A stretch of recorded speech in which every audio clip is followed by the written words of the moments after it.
Assalamualaikum warahmatullahi wabarakatuh. Innal hamdalillah nahmaduhu wa nasta'inuhu wa nastaghfiruh wa na'udzu billahi min syururi anfusina wa min sayyiati a'malina. Man yahdihillahu fala mudhillalah wa man yudlil fala hadiyalah. Ashhadu an la ilaha illallah wahdahu la syarikalah wa ashhadu anna Muhammadan abduhu wa rasuluh. Ya ayyuhalladzina amanu taqullaha haqqa tuqatih wa la tamutunna illa wa antum muslimun. Ya ayyuhan nasu taqu rabbakumul ladzi khalaqakum min nafsin wahidah wa khalaqa minha zawjaha wa batha minhuma rijalan katsiran wa nisaa'a wattaqullaha alladzi tasaaluna bihi wal arham innallaha kana 'alaikum raqibah. Ya ayyuhalladzina amanu taqullaha wa qulu qawlan sadida yuslih lakum a'malakum wa yaghfir lakum dhunubakum wa may yuti'illaha wa rasulahu faqad faza fawzan 'azima. Amma ba'd, fa inna asdaqal hadits kitabullah wa khairal hadi hadi Muhammadin sallallahu alaihi wasallam wa syarrul umuri muhdatsatuha wa kullu muhdatsatin bid'ah wa kulla bid'atin dhalala wa kulla dhalalatin finnar. Ma'asal muslimin ikhwani fillah wa akhwati, bapak-bapak, ibu-ibu, saudara-saudariku rahimani wa rahimakumullah. Alhamdulillah, segala puji bagi Allah Subhanahu wa taala yang mempertemukan kita kembali dalam kajian kitab Ushulus Sunnah oleh Al-Imam Ibnu Abi Zamanin Al-Maliki yang wafat tahun 399 Hijriah rahimahullah ta'ala. Semoga Allah subhanahu wa ta'ala senantiasa memberikan kepada kita keistiqomahan dalam belajar akidah salaf dan berpegang teguh dengannya sampai akhir hayat kita nanti. Sekarang kita sampai pada halaman 44, masih berkaitan dengan nama-nama dan sifat-sifat Allah subhanahu wa ta'ala.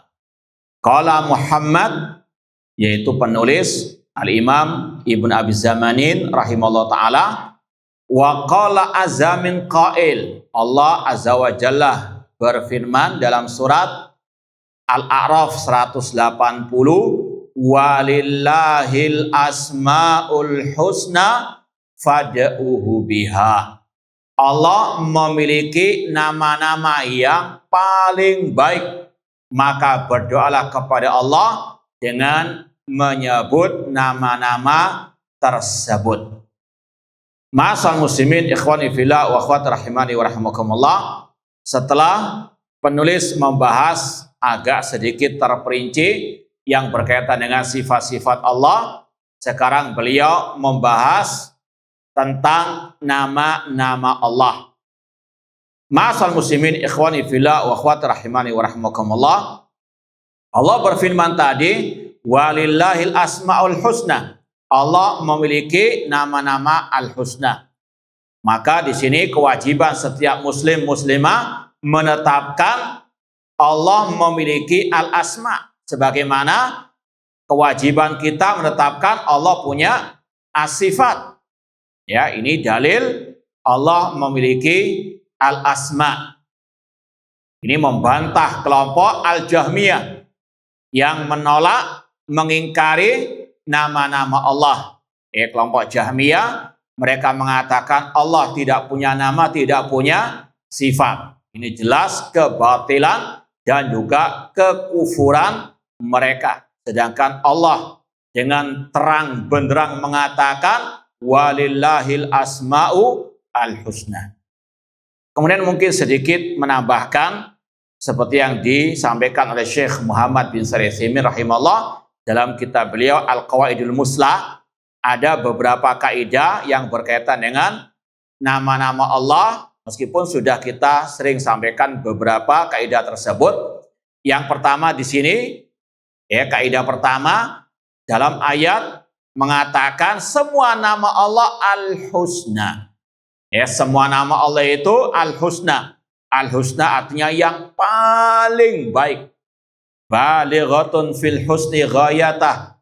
Ya, paling sempurna, paling baik nama-nama Allah. Kenapa nama-nama Allah semuanya Al-Husna? Kata beliau, karena mengandung sifat-sifat yang paling mulia.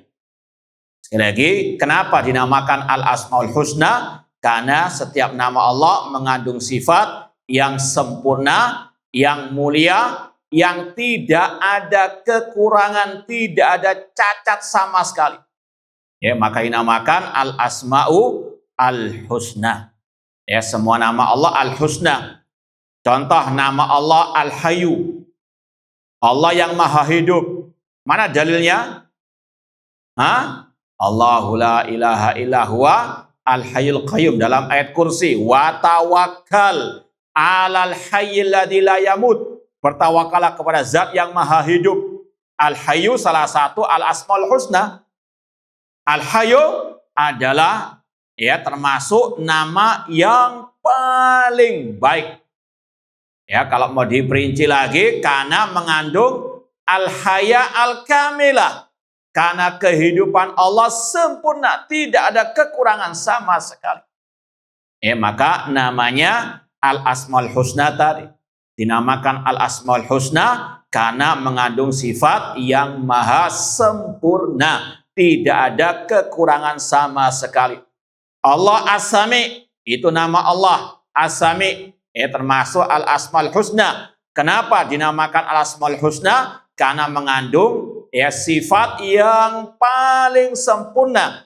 Pendengaran Allah yang sangat sempurna. Tidak ada kekurangan sama sekali. Allah namanya Al-Alim. Itu termasuk Al-Asmaul Husna. Kenapa? Karena mengandung sifat ilmu yang sempurna. Tidak ada kekurangan sama sekali. Ilmunya Allah tidak didahului oleh ketidaktahuan. Tidak diiringi oleh kelupaan. La yadilu rabbi wa la yansa. Allah berfirman, Rabbku tidak pernah, tidak tahu, dan tidak pernah lupa. Ilmunya Allah azali wa abadi. Ini yang dinamakan Al-Asma'u Al-Husna. Ini kaidah pertama, semua nama Allah Al-Husna. Kemudian yang kedua, nama Allah Tauqifiyah. Harus ada dalilnya. Kita mengatakan tadi Allah namanya Al-Hayyu. Dalilnya Allahu la ilaha illa huwal hayyul qayyum. Wa tawakkal 'alal hayyi. Allah punya nama As-Sami wa huwas sami'u Al-Basir. Harus ada dalilnya. Karena ini berkaitan dengan yang gaib, kita nggak tahu ya ini nama atau bukan kecuali dengan dalil. Sebagaimana sifat Allah kita tidak tahu kecuali dengan dalil. Sebagaimana nanti akan disampaikan, Rasul mengatakan, as'aluka bikulli ismin huwa huwa lak sammaita bihi. Engkau menamakan dirimu dengannya. Kita nggak tahu Allah menamakan dengan nama tersebut atau tidak kecuali dengan wahyu ilahi, Al-Quran atau sunnah Rasul sallallahu alaihi wasallam. Sebagaimana sifat Allah tauqifiyah sama. Ya, tidak boleh menetapkan sifat kecuali sesuai dengan ad-dalil. Sebagaimana kata Imam Ahmad rahimahullah, la yusafullah illa bima wasafa bi nafsahu au bima wasafa bihi Rasul sallallahu. Tidak boleh Allah disifati kecuali dengan apa yang Allah sifatkan dirinya dengannya atau yang disifatkan Rasul sallallahu. La natajawazul kita wasun. Kita tidak boleh melampaui Al-Quran dan As-Sunnah. Makanya para ulama mempersoalkan nama Ar-Rasyid. Karena itu tidak ada dalilnya. Baik dari ayat ataupun hadis yang sahih. Nanti akan ada pembahasan sedikit dalam footnote tentang penyebutan dalam suatu redaksi 99. Ada nama Ar-Rasyid, tapi tidak sahih. Maka tidak boleh menamakan anak dengan Abdul Rashid. Ya, karena sekali lagi Ar-Rasyid bukan termasuk nama Allah. Sekali lagi, nama Allah tauqifiyah. Asma Allah tauqifiyah, harus berhenti kepada dalil Al-Quran ataupun Al-Hadis tentunya yang sahih. Yang ketiga, bahwasanya asma Allah ghairu mahsuratin bi'adadin muayyanin. Kata para ulama, nama Allah tidak terbatas pada bilangan tertentu. Kita lanjut sedikit dalam lanjutan ucapan Imam Ibn Abi Zamanin, wa fil hadis an Rasul sallallahu alaihi wasallam. Dalam hadis Rasul SAW bersabda, inna lillahi tis'atan. Kalau tertulis di situ tis'un, itu tidak tepat, yang benar tis'in. Sebagaimana dalam footnote. Pentahqiq menulis apa adanya yang didapati dari manuskrip. Ya, hakadha ja'a wa tis'un birrafa ma'annahu ismu inna fayakun haqquhu an-nasr. Tis'in yang benar, inna lillahi tis'atan wa tis'in. Isman, sesungguhnya Allah memiliki 99 nama. Ini kalau kita mau bahas tadi, katanya tidak terbatas dengan bilangan. Kok dalam hadis dikatakan Allah memiliki 99 nama? Maka kata para ulama, redaksinya ini bukan berbentuk pembatasan penyempitan. Karena lanjutannya man ahsaha dakhalal jannah. Barang siapa yang diantaranya mengamalkan konsekuensi 99 nama, maka dia masuk surga. Jadi 99 itu hanya untuk yang mau ahsaha, tanpa membatasi bilangan ya nama-nama Allah tersebut. Contoh kata ulama dalam sisi bahasa yang lain atau redaksi yang lain, kalau ada orang yang mengatakan saya memiliki 1 juta rupiah untuk bersedekah. Apakah redaksi ini menafikan dia punya harta yang lain selain 1 juta itu? Tidak. Dia mengatakan punya 1 juta untuk apa? Sedekah. Tidak menafikan dia punya ya uang yang lain untuk ya membeli misalnya ya pulsa, untuk membeli kebutuhan sehari-hari keluarganya.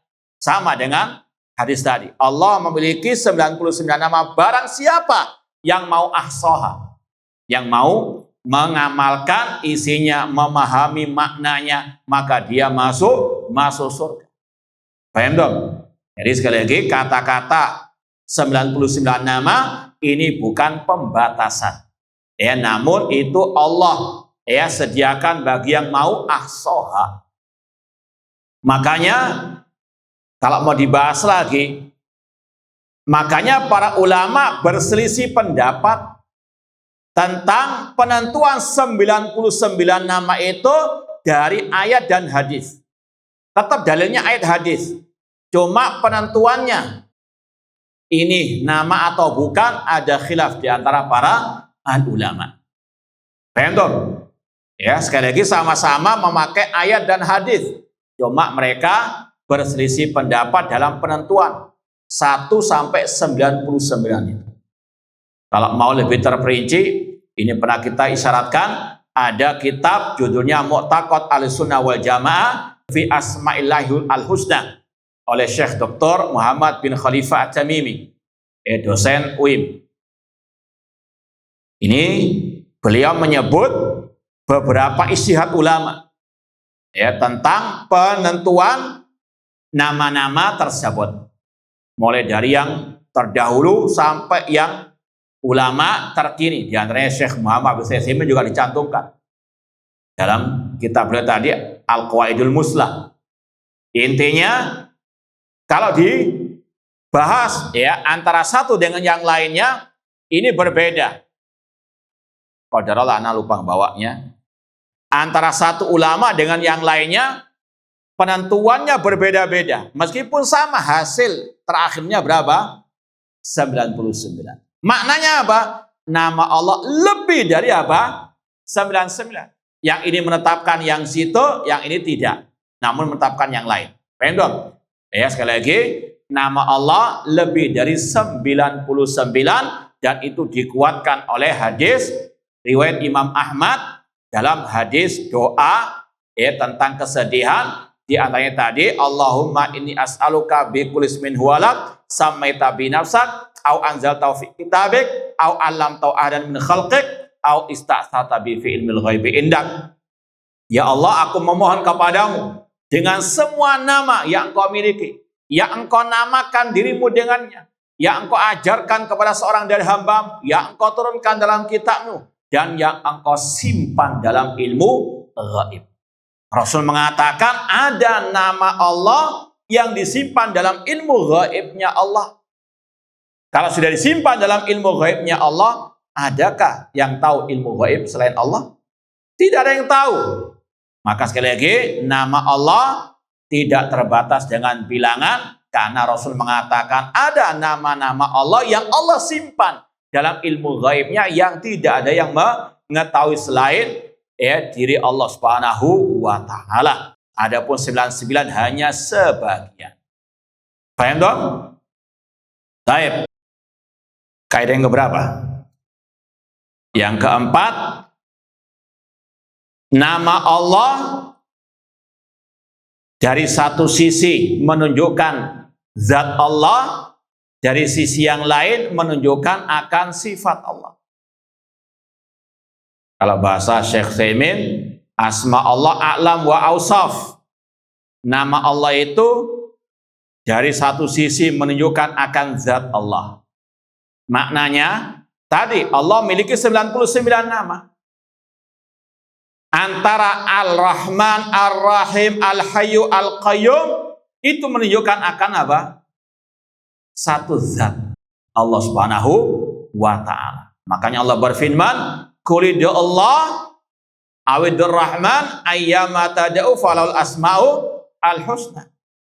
Katakan wahai Nabi Muhammad, berdoalah kalian dengan menyebut nama Allah atau Ar-Rahman, sama saja, karena nama-nama itu menunjukkan akan apa? Satu zat. Ini juga membantah kelompok Jahmiyah tadi.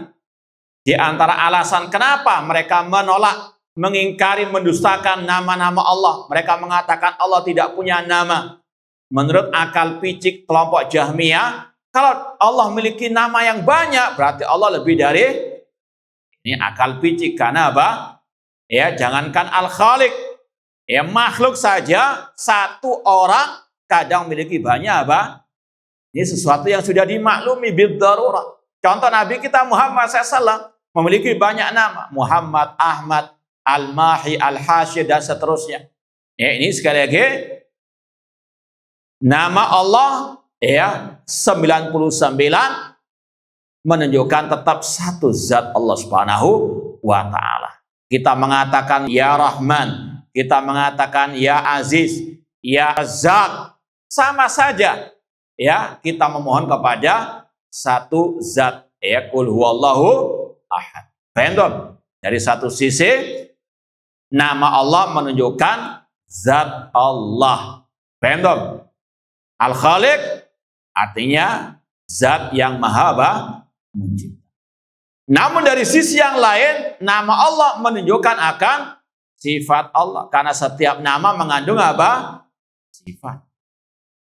Ini membantah kelompok Al-Mu'tazilah yang mereka mengatakan Allah punya nama namun nggak punya sifat. Allah punya nama Al-Alim namun nggak punya ini. Ini kurang ajarnya mereka kepada Allah. Na'udzubillah min dzalik. Ya, manusia saja secara normal ya, orang itu alim berarti punya apa? Ilmu secara umum. Apalagi Al-Khaliq, Al-Alim, ya Allah Subhanahu wa taala. Gimana dikatakan alimun bila ilmin, hakimun bila hikmah, rahman bila rahmatin, dan seterusnya. Ini sekali lagi ahli bidah dari kelompok Al-Mu'tazil. Ahlussunnah mengatakan Allah punya nama yang mengandung apa? Sifat. Makanya tadi dikatakan Allah memiliki al-asmaul husna karena setiap nama Allah mengandung sifat yang sempurna, tidak ada kekurangan di dalamnya. Sekali lagi, nama Allah dari satu sisi menunjukkan akan zat Allah, dari sisi yang lain menunjukkan akan apa? Sifat Allah. Kalau tadi setiap nama-nama tersebut atau nama-nama yang banyak itu menunjukkan akan satu zat. Paham? Tapi dari sisi sifat, setiap nama punya sifat yang apa? Berbeda. Paham? Ya, sekali lagi, ketika nama itu menunjukkan zat, meskipun banyak namanya tetap satu apa? Namun dilihat dari satu sisi yang lain, yaitu dari sisi sifat, setiap nama mengandung sifat-sifat yang berbeda. Ar-Rahman mengandung sifat apa? Rahman. Al-Alim mengandung sifat beda. Paham? Ya, sekali lagi, nama Allah banyak, apalagi apa? Sifat Allah. Ini membantah kelompok Asy'ariyah Al-Kullabiyah yang hanya menetapkan sifat 20, sifat 7, padahal tadi setiap nama Allah 99 saja menunjukkan akan 99 sifat. Apalagi tadi nama Allah tidak terbatas dengan bilangan, tidak boleh dibatasi dengan 20 atau sifat 7 dan seterusnya. Ikhwani fillah wa akhwati rahimani wa rahimakumullah, itu sekali lagi beberapa kaidah ringkas lah tentang nama-nama Allah Subhanahu wa taala. Kalau mau terperinci nanti lihat dalam kitab tadi Al-Qawaidu Al-Muslah. Kemudian tadi disyaratkan ada kata-kata zakaraha kullaha. Kata penulis, kemudian dalam riwayat tadi Allah memiliki 99 nama. Man ahsa dakhala jannah. Kalau titik sampai di situ hadisnya sahih. Random. Tapi kalau ada tambahan seperti dalam footnote ada tambahan kata-kata huwallahu alladzi la ilaha illa huwa ar-rahman ar-rahim al-malik al-quddus as-salam sampai disebut 99. Itu namanya hadis mudraj. Hadis mudraj, hadis yang tidak sahih sebagaimana hadis mursal. Apa hadis mursal? Ketika kita murojaah mustalah hadis. Apa hadis mursal? Yang mana? Contohnya apa itu? Hadis dari tabi'in langsung loncat kepada siapa? Rasulullah Alaihi Wasallam. Nggak nyambung. Bentuk, karena antara tabi'in dengan Rasul ada siapa? Sahabat Rasulullah SAW. Sebagaimana riwayat Hasan Al-Basri dari Rasul. Nggak nyambung. Hasan Al-Basri tabi'in. Sekali lagi itu hadis mursal, tidak sahih. Ini juga tidak sahih. Yaitu ucapan rawi hadis yang disisipkan ke dalam hadis. Ini namanya hadis mudraj. Yaitu yang disisipkan tadi penentuan 99 nama. Antum harus bedakan. Kalau redaksi innalillahi tis'atan wa tis'ina isman man ahsaha dakhalal jannah sampai di situ sahih. Allah memiliki 99 nama, barang siapa ahsaha masuk surga. Adapun lanjutannya kemudian disebutkan 99 nama tadi al-malikul qudus sampai kepada nama ar-rasyid as-sabur, ini tidak sahih. Paham dong? Makanya tadi karena penentuan ini tidak sahih dari Rasul, ulama beristihad memilih dari ayat hadis mana yang dinamakan nama-nama Allah al-husna tersebut. Paham dong? Nah. Kemudian ikhwani fillah wa akhwati rahimani wa rahimakumullah, kita lanjutkan halaman berikutnya. Kata Al-Imam Ibnu Abi Zamanin rahimahullah, fa asma'u rabbina wa sifatuhu qa'imatun fit tanzil mahfudhatun anir rasul. Ini yang kita sampaikan tadi, nama-nama Allah tauqifiyah. Kata Imam Ibnu Abi Zamanin, nama-nama Rabb kita yaitu Allah Subhanahu wa taala dan sifat-sifatnya itu telah ditetapkan di dalam Al-Qur'an At-Tanzil, dan telah jaga diriwayatkan dari Rasulullah SAW. Ini kaidah yang keberapa tadi? Nggak urut nggak apa-apa juga tadi. Ya, nama Allah tauqifiyah. Ini yang ditegaskan lagi oleh Imam Ibn Abi Zamanin. Nama Allah, sifat Allah itu sudah ditetapkan dalam Al-Quran dan Sunnah Rasulullah SAW. Cukup bagi kita menetapkan apa yang sudah ada dalam Al-Quran dan As-Sunnah.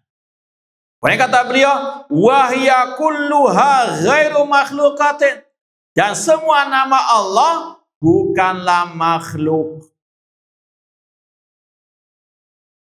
Dan ini bantahan kepada kelompok Al-Jahmiyah yang mempelopori kata-kata nama Allah makhluk. Sebagaimana mereka yang mempelopori ucapan Al-Quran apa? Makhluk. Kalau orang itu mengatakan Al-Quran makhluk, kafir. Sama dengan yang mengatakan nama Allah makhluk. Kalau orang itu mengatakan nama Allah makhluk, konsekuensinya ketika dia mengatakan Ya Rahman irhamni, berarti dia berbuat apa? Syirik, berdoa kepada makhluk. Na'udzubillahi min dzalik. Dan ini sekali lagi kelakuan kelompok Al-Jahmiyah yang ujung-ujungnya sama dengan tadi, intinya mengatakan tadi Al-Quran makhluk. Karena nama-nama Allah diambil dari apa? Al-Quran secara umum. Itu intinya. Ketika mereka mengatakan nama Allah makhluk, itu bersumber dari akidah mereka Al-Quran apa? Makhluk. Na'udzubillahi min dzalik.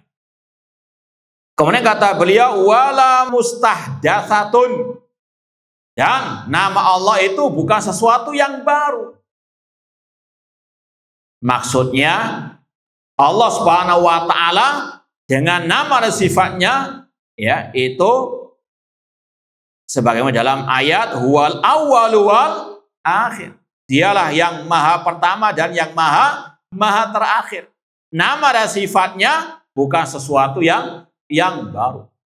Ini mirip dengan ungkapan Imam At-Tahawi rahimahullah. Ini untuk lebih memperjelas lagi, Imam At-Tahawi di awal-awal kitab Aqidah Tahawiyah, beliau mengatakan laisa ba'da khalqil khalqi istafada ismal khaliq wala bi ihdasil bariyah istafada ismal bari.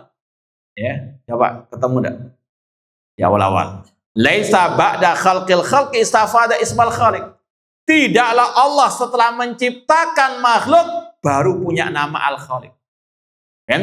Artinya apa? Allah sebelum menciptakan makhluk sudah punya nama apa? Al-Khaliq. Bukan nama Al-Khaliq itu baru ada setelah Allah menciptakan makhluk, tidak. Sebelum makhluk diciptakan, sebelum Allah menciptakan makhluk, Allah sudah punya nama Al-Khaliq. Nama Allah, sifat Allah azaliyah wa abadiyah. Ini makna nama Allah bukan sesuatu yang apa? Yang baru, namun sudah ada sejak dahulu kala. Ditegaskan lagi oleh Imam Tahawi tadi, laisa ba'da khalqil khalqi istafada ismal khaliq. Tidaklah Allah setelah menciptakan makhluk baru punya nama Al-Khaliq, tidak. Wala bi ihdasil bariyah istafada ismal bari. Demikian pula bukanlah Allah setelah menciptakan makhluk Al-Bari, dinamakan Al-Bari, tidak. Allah punya nama Al-Khaliq, Al-Bari sebelum menciptakan Al-Makhluk, karena nama Allah sudah ada sejak dahulu kala.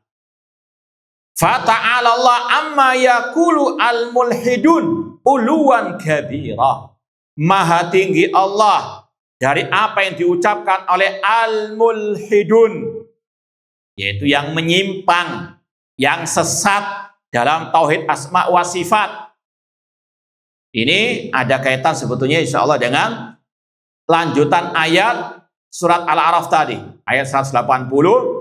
Kalau antum baca ayat lengkapnya, walillahil asmaul husna fad'u biha wa dzarul ladzina yulhiduna fi asma'ihi sayujzauna ma kanu ya'malun. Coba dilihat ayatnya. Dan sering kita nasihati tulabul ilmi harus banyak cross check. Terkadang ustadz bisa keliru, terutama dalam menukil. Maka kita ucapkan jazakumullah khairan kalau ada yang misalnya mengingatkan, mungkin Ustadz ini keliru nama salaf yang antum sebut ini fulan-fulan. Terkadang kita banyak lupanya. Sekali lagi kita sering ingatkan, perbanyak murojaah, perbanyak cross check. Ana sebut kitab ini, antum cross check. Apalagi sekarang sudah dimudahkan fasilitas, gak punya kitab, AC-nya ada PDF-nya. Nah, sekali lagi thalabul ilmi harus lebih banyak murojaah, lebih banyak cross check. Jangan ganggu saja. Paham tuh? Nah, intinya Allah berfirman tadi, walillail asmaul husna fad'u biha. Allah memiliki nama-nama yang paling baik, berdoalah dengan menyebut nama-nama Allah tersebut. Kemudian kata Allah, wadzarul ladzina yulhidun, dan tinggalkanlah orang-orang yang yulhidun, yaitu yang menyimpang dalam bab terutama tadi nama-nama Allah, dalam bab sifat-sifat Allah. Wadzarul ladzina yulhiduna fi asma'ihi sayujzauna ma kanu ya'malun. Ancaman Allah, mereka akan dibalas sesuai dengan amal perbuatan mereka.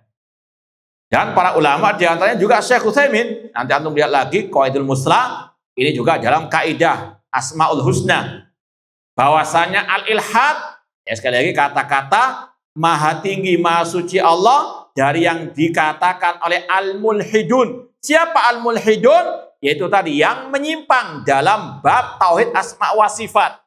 Itu disebutkan oleh para ulama ada beberapa kelompok.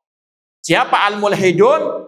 Yang pertama, kelompok manusia yang mengambil nama berhala mereka dari nama-nama Allah. Yaitu diantaranya kelompok kaum musyrikin jahiliyah. Mereka, kelompok musyrikin jahiliyah, punya berhala namanya Al-Lat, Al-Uzza, Al-Manah. Itu mereka mengambil dari nama-nama Allah. Al-Uzza dari nama Allah Al-Aziz. Al-Lat dari nama Al-Ilah. Al-Manah dari Al-Mannan. Nah, ini kata para ulama termasuk bentuk al-ilhad, penyimpangan dalam nama-nama Allah. Mengambil, mengadopsi nama berhala mereka dari nama Allah. Paham? Ini yang pertama, termasuk al-ilhad, termasuk kelompok al-mulhidun. Yang kedua, kelompok yang menamakan Allah dengan nama yang tidak layak baginya. Menamakan Allah dengan yang tidak layak bagi Allah Subhanahu wa ta'ala.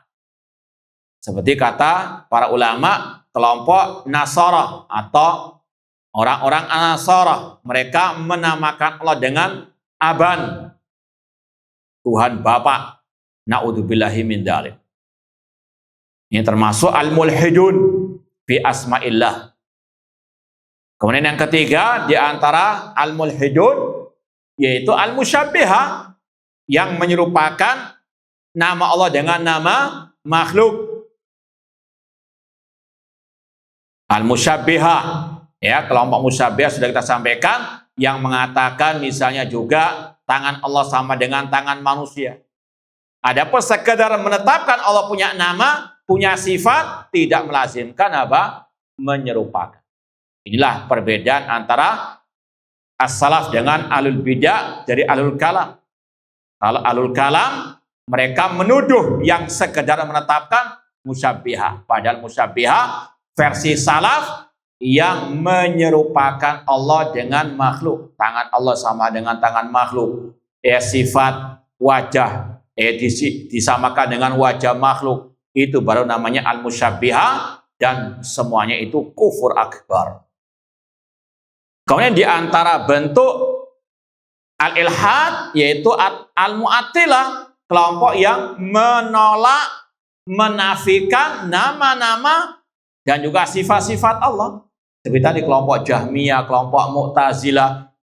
Demikian pula di antara bentuk al-ilhad yaitu mereka-mereka yang mu'awwilah, yang mentakwil sifat-sifat Allah. Sifat tangan ditakwilkan dengan nikmat, kekuatan, istawa ditafsirkan istaula menguasai, ini termasuk al-ilhad fi asma'illah.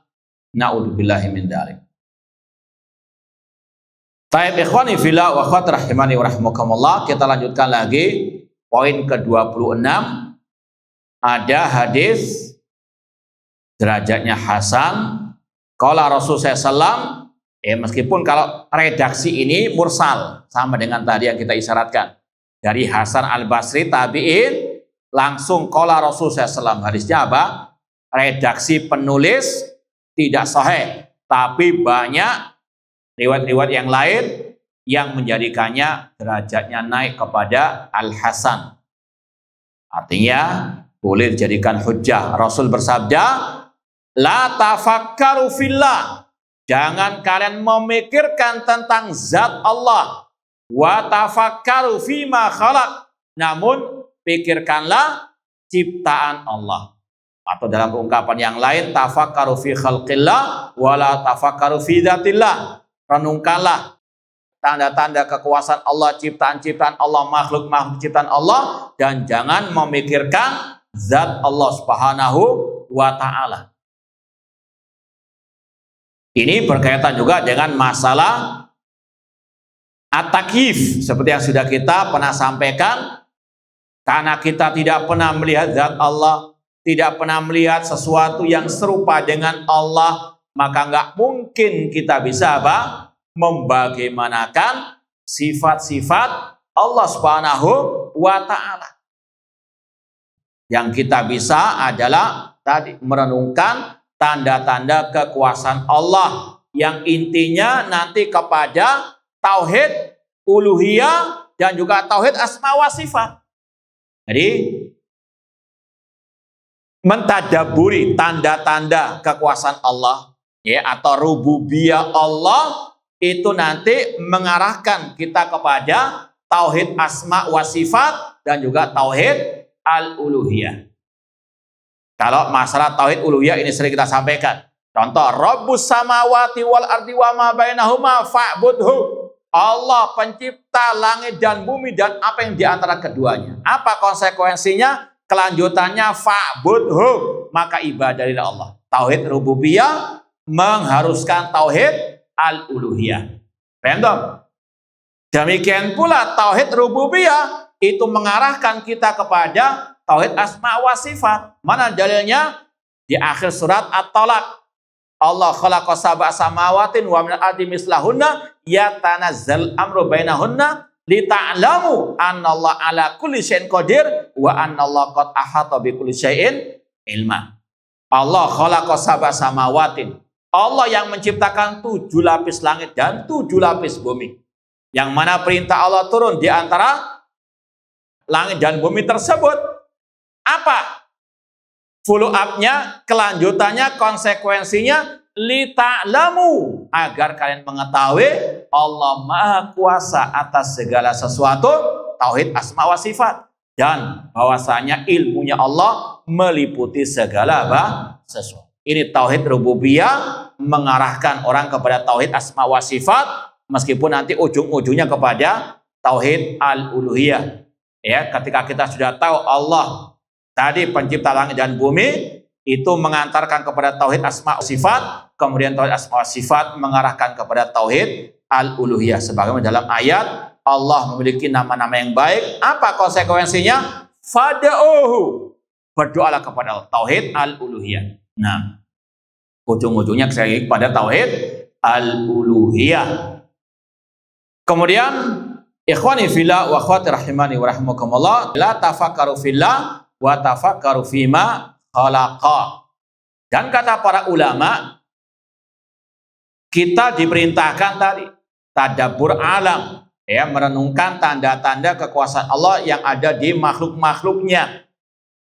Ini ada beberapa istilahnya buah dari hal tersebut. Yang pertama, kita mengetahui bagaimana keagungan makhluk-makhluk ciptaan Allah tersebut. Seperti tadi langit dan bumi, bagaimana megahnya langit. Antum asyaddu khalqan amis sama, apakah kalian lebih kokoh kuat penciptaannya ataukah Langit, tentunya langit. Ya, ini menunjukkan apa? Keagungan ciptaan Allah Subhanahu wa taala. Maka dari situ menunjukkan akan ya kelemahan kita. Ya, dibandingkan apa? Langit dan bumi tersebut. Ya, kemudian yang terakhir menunjukkan kelemahan kita untuk bisa membagaimanakan Allah, membagaimanakan ya sifat-sifat Allah. Jangankan ya al-Khaliq al-Azim tadi, antum bisa enggak meliputi langit, mengetahui semua yang ada di langit? Mustahil. Paham? Matahari misalnya, kita bisa melihat, namun tidak bisa apa? Meliputinya. Ya, maka ini pun dijadikan kaidah oleh ulama salaf. Seperti mungkin pernah kita sampaikan riwayat kisah Abdurrahman bin Mahdi rahimahullah taala ketika melihat ada seorang anak, dia istilahnya tenggelam dalam at-takif, membagaimanakan sifat Allah. Kata Abdurrahman bin Mahdi, seorang ulama salaf, jangan apa lanjutkan ya, tapi ana mau ajukan pertanyaan. Allah mengatakan alhamdulillahi fatiris samawati wal ardi ja'il malaikati rusulan uli ajnihatin masna wa thulatha wa ruba. Intinya malaikat punya sayap. Di antaranya malaikat Jibril punya 600 sayap. Coba rakit ya, istilahnya di mana 600 sayap tersebut. Paham? Ini makhluk, salah satu makhluk Allah. Sang anak mengatakan tidak sanggup ya membayangkan apa? Bagaimana bentuknya apa? 600 sayap yang ada pada malaikat itu. Ya, kata beliau jangan jawab banyak-banyak sudah ya. Allah mengatakan tadi di antara malaikat ada yang punya 3 sayap. Coba dirakit di mana sayap itu? Ya, kalau 2 masyhur lah sudah. Kalau 3 bagaimana? Ya, intinya kalau makhluk saja kita nggak bisa semuanya membagaimanakannya, apalagi al-Khaliq. Maka jangan memikirkan tentang zat Allah, namun pikirkanlah makhluk-makhluk ciptaan Allah yang itu menunjukkan akan keagungan al-Khaliq. Nah, kemudian riwayat yang terakhir dalam bab ini, hadis dari Rasulullah SAW, inna syaitan ya'ti ahadakum fayaqul man khalaqas sama. Sesungguhnya setan itu akan datang kepada salah seorang di antara kalian, lalu dia membisikkan siapa yang menciptakan langit. Fayaqul Allah, orang itu akan menjawab Allah. Fayaqul man khalaqal ard, setan membisikkan lagi, bertanya lagi, siapa yang menciptakan bumi? Orang itu menjawab fayaqul Allah, Allah. Ya, fayaqul man khalaqallah. Ini ujung-ujungnya ingin menyesatkan manusia dari jalan Allah, dari at-tauhid yang benar. Kemudian faida wajada ahdukum dalik falyakul amantu billahi wa rasuli salasan. Kata Rasul, apabila salah seorang di antara kalian mendapatkan bisikan seperti itu, maka katakan aku beriman kepada Allah dan Rasulnya 3 kali. Kalau sebagian mengatakan ditambah dengan ta'awud, a'udzubillahi minasyaitonir. Taib ikhwani fillah wa akhwat rahimani wa rahimakumullah. Inilah salah satu kelakuan asyaitan baik dari kalangan jin maupun manusia yang ingin menyesatkan manusia dari terutama at-tauhid, baik tauhid rububiyah, uluhiyah maupun asma was sifat. Ya, sebagaimana yang sudah kita sering juga sampaikan, Rasulullah SAW pernah bersabda atau yang diungkapkan oleh Abdullah bin Mas'ud radhiyallahu anhu, khattalana Rasulullah SAW khattan biyadih. Rasul pernah menggaris satu garis yang lurus seraya bersabda, hadza siratallahi mustaqiman, inilah jalan Allah yang lurus. Tsumma khatta khututan an yamini wa an shimalihi. Kemudian kata Abdullah bin Mas'ud, kemudian Rasul menggaris garis yang banyak di kanan dan di kiri beliau. Seraya berkata, hadis subul, ini jalan-jalan yang banyak yang sesat menyesatkan. Laisa min hasabil illa alai syaitan yadu ilaih. Tidak ada satu jalan yang di kanan dan kiri yang banyak itu kecuali ada setan yang menyeru kepadanya. Inilah sekali lagi makna dari asyaitan. Ya, setan itu bukan makhluk tersendiri, namun itu adalah jin dan manusia yang menyesatkan manusia dari jalan Allah, terutama dari jalan at-tauhid. Sebagaimana kisah awal kesyirikan pertama di atas muka bumi ini, ketika 5 orang soleh meninggal dunia, setan datang. Ya, terutama dari kalangan apa? Al-jin, membisikkan kepada para pengikut Wat, Suwa, Yaghus, Ya'uq, dan Nasra untuk membuat patung-patung. Kemudian setelah itu datang generasi yang kedua, dibisikkan sampai disembah selain Allah. Itu setan dari kalangan apa? Al-jin. Demikian pula setan dari kalangan manusia. Mereka menyuruh kepada kesyirikan dan menghalangi manusia dari jalan at-tauhid. Sebagaimana Allah katakan, wa kadzalika ja'alna likulli nabiyyin aduwan syayatinal insi wal jin. Demikianlah kami jadikan setiap nabi musuh-musuh dari kalangan setan, jin, dan manusia. Ya, mereka yang menyesatkan umat itu namanya setan, baik dari kalangan jin maupun apa? Manusia, yang menyeru manusia kepada penyimpangan dalam tauhid, entah tauhid rububiyah, ya, tauhid asma wa sifat, tauhid apa? Al-uluhiyah. Nah, sekali lagi ini yang juga Rasul ya peringatkan, setan itu akan apa? Membisikkan, mewaswasi manusia. Maka seorang hamba harus memiliki benteng yang kokoh, di antaranya tadi amantu billahi wa rasuli, ya, dan betul-betul memahami hakikat iman kepada Allah, hakikat iman kepada Rasulnya, ya, sesuai dengan bimbingan Al-Quran dan Sunnah, dengan pemahaman para as-salafu as-soleh. Wallahu ta'ala a'lam. Ini ada pertanyaan, sebagian orang menggunakan kata Pangeran, Kanjeng Gusti, atau Gusti Allah. Apakah ini termasuk memberikan nama yang tidak layak bagi Allah? Wallahu ta'ala a'lam. Ya, yang pertama ini bisa jadi ya masuk dalam kategori terjemah. Ya, sebagaimana antum menerjemahkan Rob dengan apa? Kalau dalam bahasa Inggris ya, anak nggak fasih, anak malu ngomong. Ya, antum yang lebih fasih ngomongnya. Nah, nanti khawatir dengan makna yang lain nanti. Namun intinya, ya ini bisa jadi min bab apa? Ya terjemah, ya terjemahan, atau min bab ya al khobar. Sebagaimana yang sudah kita sampaikan. Apa yang dinisbatkan kepada Allah itu ada 3 babnya. Bab nama, bab sifat, dan bab al-khobar. Bab al-khobar seperti kita mengatakan Allah as-sani. Ya, Allah yang apa? Menjadikan langit dan bumi. As-sani yang membuat, ya, atau al-ja'il. Boleh atau tidak? Boleh. Paham? Min babi apa? Al-khobar. Dan kaidahnya bab khobar mengkabarkan tentang Allah, ya, tidak harus ada dalilnya dari ayat ataupun hadis. Paham? Yang penting tidak ada ya makna yang jelek dari apa? Kata-kata tersebut. Seperti Pangeran misalnya. Apakah ada makna yang jelek? Ya secara umum apa? Tidak ada. Paham? Maka min babil khobar tidak ada masalah. Paham? Atau min babi tadi sekedar terjemahan.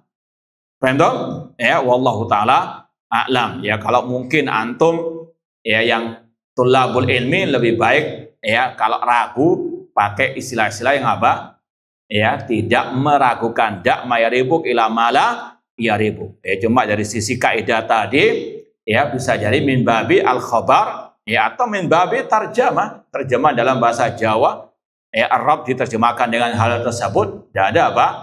Ya, tidak ada masalah. Kalau dia mengatakan kan, tapi mereka juga pakai Pangeran untuk Rasul SAW. Ya, maka ya sekali lagi sekedar ya khobar tersebut tidak mengharuskan apa? Persamaan. Wallahu taala. Nah, itu yang ada atau yang bisa kita jawab. Baik, nggak ada yang mau ditanyakan lagi, terutama berkaitan dengan pembahasan kita tadi. Kalau tidak ada kita tutup. Taib wallahu taala alam, kurang lebihnya mohon maaf. Wa jazakumullahu khairan. Aqulu qouli hadza wa akhiru da'wana anil hamdulillahirabbil alamin. Wassalamualaikum warahmatullahi wabarakatuh.